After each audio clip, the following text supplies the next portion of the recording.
माझे नाव शेकडे संजय काकासाहेब। मी हिंद सेवा मंडळाचे सीताराम सारडा विद्यालय बागडपट्टी येथे उपशिक्षक म्हणून कार्यरत आहे। तर आज आपण इतिहास प्रकरण 3 या पाठाचा अभ्यास करणार आहोत। ब्रिटिश सत्तेचे परिणाम।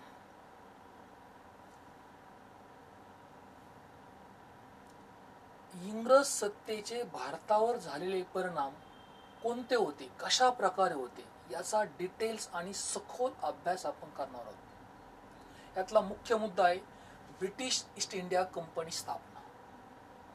काय आहे ब्रिटिश ईस्ट इंडिया कंपनीची माहिती? तर भौगोलिक शोधामुळे युरोपीय सत्ता भारताच्या किनाऱ्यावर कशा येऊन पोहोचल्या हे आपण पाहिले अगोदरच्या पाठात। पोर्तुगीज, डच, फ्रेंच, इंग्रज, ब्रिटिश असे सर्व युरोपीय भारताची बाजारपेठ काबीज करण्याच्या स्पर्धेत उतरले। इंग्रज भारतात व्यापाराच्या निमित्ताने आले तेव्हा भारतात आधीच असलेल्या पोर्तुगीजाचा त्यांना कडवा विरोध झाला।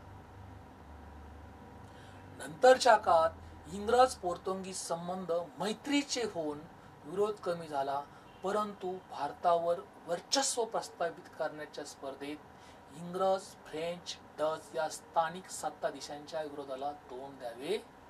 आता भारत ही जगातली सर्वात मोठी बाजारपेठ होती त्या काळातली। प्रत्येक देशाला असं वाटत होतं की आपण भारतामध्ये जाऊन काय करावं, व्यापार करावा। म्हणून इंग्रज, नंबर 2 फ्रेंच, नंबर 3 डच या सर्वांनी भारतात व्यापार करण्याचं ठरवलं आणि त्या ठिकाणी जाऊन आपण स्थायिक व्हायचं आणि त्या ठिकाणी स्थायिक झाल्याच्या नंतर आपल्या व्यापाराला काय करायची, सुरुवात करायची। पोर्तुगीज अगोदरच आलेले होते, त्यांच्या विरोधाला सुद्धा यांना तोंड द्यावं लागलं। कोणाला तोंड द्यावं लागलं? इंग्रज, फ्रेंच, डच या स्थानिक सत्ताधीशांच्या विरोधाला त्यांना तोंड द्यावे लागले। नंतरचा मुद्दा आहे आपला इंग्रज व मराठी। मुंबई इंग्रजाचे पश्चिम भारतातील प्रमुख केंद्र होते, प्रमुख बाजारपेठ होती। त्यांच्या जवळपासचा प्रदेश मिळवण्याचा त्यांचा प्रयत्न होता, परंतु या प्रदेशावर मराठ्यांची घट्ट पकड होती। माधवराव पेशवे यांच्या मृत्यूनंतर त्यांचा चुलता रघुनाथरावाने पेशवे पदांच्या लालसेपोटी इंग्रजांची मदत घेतली। मुंबई ही त्या काळामध्ये सर्वात मोठी बाजारपेठ होती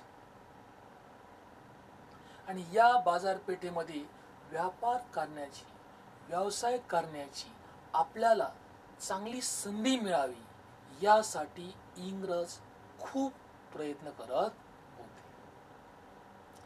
पण हा जो मुंबईच्या सभोवतालचा जो भाग आहे, आजूबाजूचा जो प्रदेश आहे, हा मिळवण्यासाठी इंग्रजांनी खूप मोठे प्रयत्न केले। त्यासाठी आणि हा जो प्रांत आहे या प्रांतामध्ये मराठ्यांचा दबदबा होता।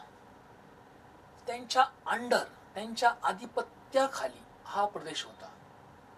त्यामुळे त्यांच्याशी सलोख्याचे संबंध निर्माण करण्याचा प्रयत्न इंग्रजांनी केलेला आहे आणि त्यामुळे मराठ्यांच्या राजकारणात इंग्रजांचा शिरकाव अशा पद्धतीने झालेला आहे। इसवी सन 1774 ते 1818, इसवी सन 1774 ते 1818 या दरम्यान मराठे व इंग्रज यांच्यात 3 युद्ध झाली।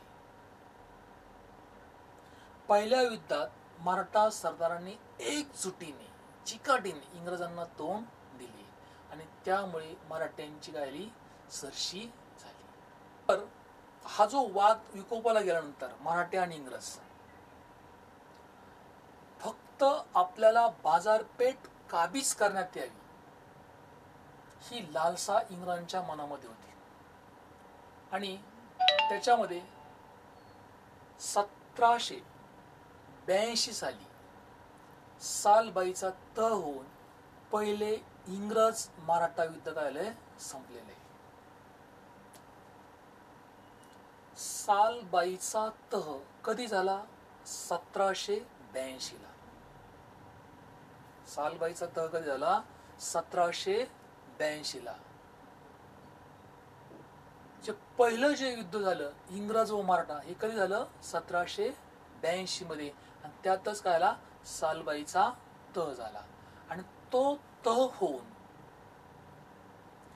इंग्रज व मराठा युद्ध काय संपलेले. नंतर अशी पद्धत रूढ झाली,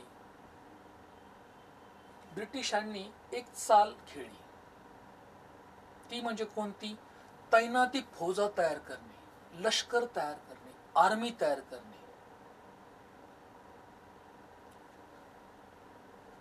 तर 1798 मधील लॉर्ड वेलस्ली गव्हर्नर जनरल म्हणून भारतात आला. कधी आला?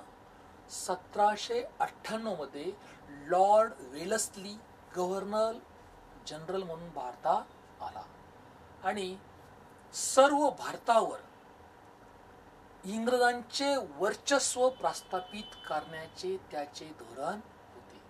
त्यासाठी त्याने अनेक भारतीय सत्ताधीशांशी ते तैनाती फौजेचे काय केले? करार केले. पूर्ण इंडियावर, पूर्ण भारतावर आपली सत्ता असावी.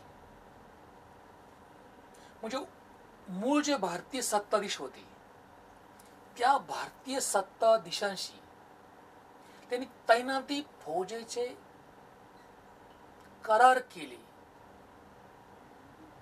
आणि या करारानावे भारतीय सत्ताधीशांना इंग्रजांची लष्करी मदतीचे आश्वासन देण्यात आले. विद्यार्थी मित्रांनो, तैनाती फौज या शब्दाचा अर्थ खूप गंभीर आहे. तसा ब्रिटिशांनी ते गाजर दाखवलं की आम्ही तुम्हाला काय करू? संरक्षण देऊ, तुमचा डिफेन्स करू.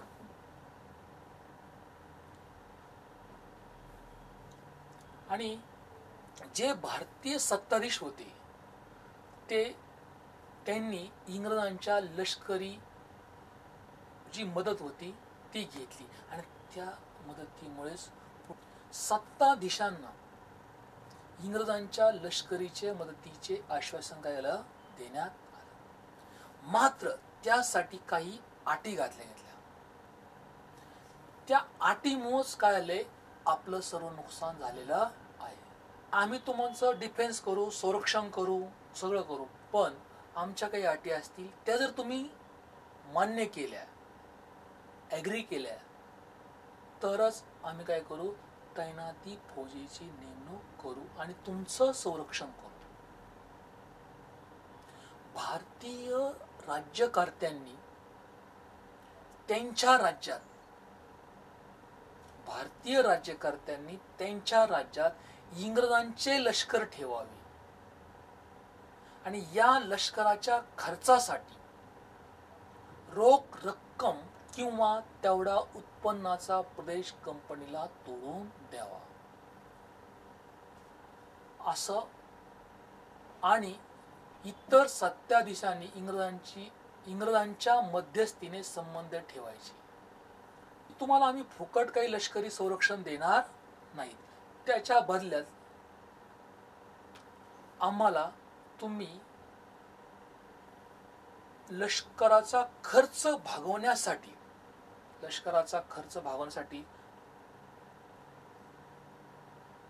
उत्पन्नाचा जो प्रदेश आहे, जो असा प्रदेश काय करा? कंपनीला तोडून द्यावा किंवा आर्थिक सहाय्य करावं. पैशाच्या रूपात तैनाती फौज नेमल्यामुळे मदत करावी असा अध्यादेश काढला. आणि दुसऱ्याशी जेव्हा तुम्हाला संबंध ठेवायचे ते आमच्या परवानगीशिवाय तुम्ही संबंध ठेवू शकणार नाही. तसंच इंग्रजांच्या मध्यस्थीने संबंध ठेवायचे व आपल्या दरबारी इंग्रजांचा रेसिडेंट ठेवावा अशा त्या अटी होत्या. आणि म्हणजे त्याच्या मागचं जे खरं गुपित काय होतं, रेसिडेंट ठेवायचं म्हणजे काय, त्या ठिकाणी काय ची माहिती असेल ती सर्व माहिती इंग्रजांना काय करायची, आपोआप मिळायची. भारतातील काही सत्ताधीशांनी ही पद्धत स्वीकारली. त्या काळामध्ये जे काही सत्ताधीश असतील त्या सर्वांनीच तैनाती फौजा आहेत त्या काय नेमल्या नाहीत. सत्ताधीशांनी ही पद्धत काय स्वीकारली नाही. त्यांनी आपले स्वातंत्र्य काय केले, गमावले. यामध्ये दुसऱ्या बाजीराव पेशव्यांनी इंग्रजांशी तैनाती फौजेचा करार केला आणि हा जो करार आहे वसईचा तह म्हणून प्रसिद्ध आहे.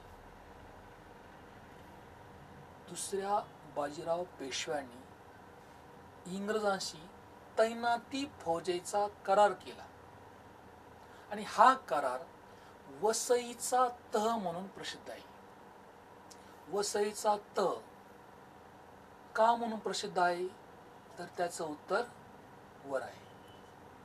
परंतु हा तह काही मराठा सरदारांना मान्य नव्हता. दुसऱ्या बाजीराव पेशव्यांनी इंग्रजांशी तैनाती फौजेचा करार केला, पण सर्व मराठा सरदार जे होते त्या सरदारांना हा तह मुळीच मान्य नव्हता. त्यामुळे दुसरे इंग्रज मराठा युद्ध झाले आणि यातील विजयानंतर इंग्रजांचा मराठी राज्यातील हस्तक्षेप करायला वाढू लागला. जे मराठा सरदार नाराज झाले, त्यांना वसईचा तह मान्य नव्हता. त्यामुळं दुसरे इंग्रज व मराठा युद्ध झाले. त्यातील विजयानंतर इंग्रजांचा मराठी राज्यातील हस्तक्षेप करायला वाढला, इंटरफिअर. दुसऱ्या बाजीरावाने इंग्रजाविरुद्ध काय केलं, युद्ध पुकारलं आणि या युद्धात दुसऱ्या बाजीरावांचा पराभव झाला आणि 1818 मध्ये त्यांनी शरणागती पत्करली. दरम्यान मुघलांची राजधानी दिल्ली प्रत्यक्षात दौलतराव शिंदे यांच्या नियंत्रणाखाली होती. शिंदे यांच्या फौजेचा पराभव करून जनरल लेक याने मुघल बादशाला ताब्यात घेऊन हिंदुस्थान काय केला, जिंकला. आता इंग्रज मराठ्याचे युद्ध झालं. या युद्धात पराभव झाल्यामुळं जनरल लेक जो होता अतिशय हुशार, मुत्सद्दी, ब्रिलियंट असा हा अधिकारी होता. याने मुघल बादशाह याला ताब्यात घेऊन पूर्ण हिंदुस्थान आणि पूर्ण भारतावर इंग्रजांचं वर्चस्व प्रस्थापित झालं. नवीन मुद्दा आहे छत्रपती प्रताप सिंह.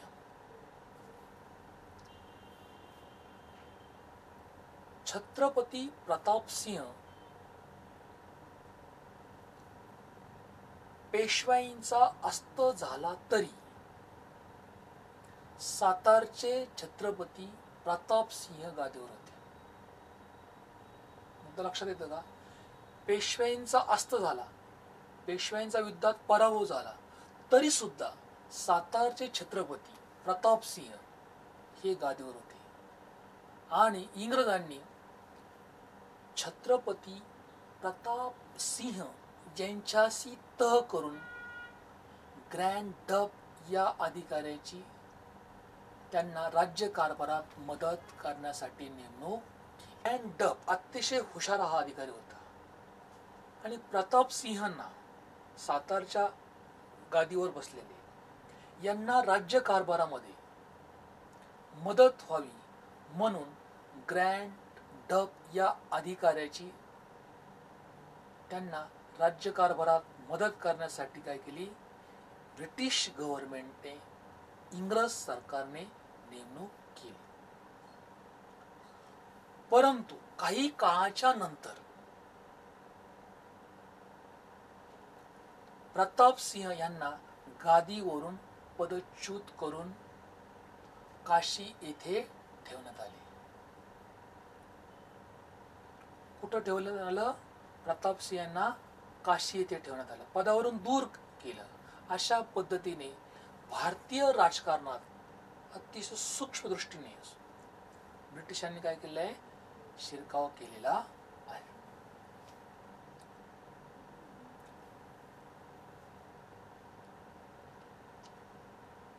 नंतर सन 1847 मध्ये त्यांचा मृत्यू झाला आणि छत्रपती प्रताप सिंहाचे कारभारी जे होते रंगो बापूजी गुप्ते यांनी इंग्लंड पर्यंत जाऊन हा जो ब्रिटिशांनी प्रताप सिंहावर जो अन्याय केलेला आहे, अत्याचार केलेला आहे, या अन्यायाविरुद्ध काय केलंय, दाद मागण्याचा प्रयत्न केलेला आहे, न्याय मिळवण्याचा प्रयत्न केलेला आहे. परंतु त्या न्याय मिळवण्याच्या प्रयत्नांना यश आलं नाही. पुढे लॉर्ड डलहौसी यांनी एक दत्तक विधान तयार केलं. दत्तक विधान नामंजूर करून 1848 मध्ये सातारचे राज्य काय केले, खालसा केले. कोणी खालसा केले? ते लॉर्ड डलहौसीने. कसे केले? दत्तक विधान हा एक कायदा केला आणि त्या कायद्याचा आधार घेऊन सन 1848 मध्ये सातारचं जे राज्य होतं ते डलहौसीने खालसा केले. आता दत्तक विधान म्हणजे काय? एखादा राजा असेल, त्या राजाला जर पुत्र नसेल तर दुसऱ्या व्यक्तीचं मुलगा असेल, मुलगी असेल, ते काय करायचे, दत्तक घ्यायचे किंवा मांडीवर घ्यायचे. त्याला काय म्हणायचं? दत्तक विधान.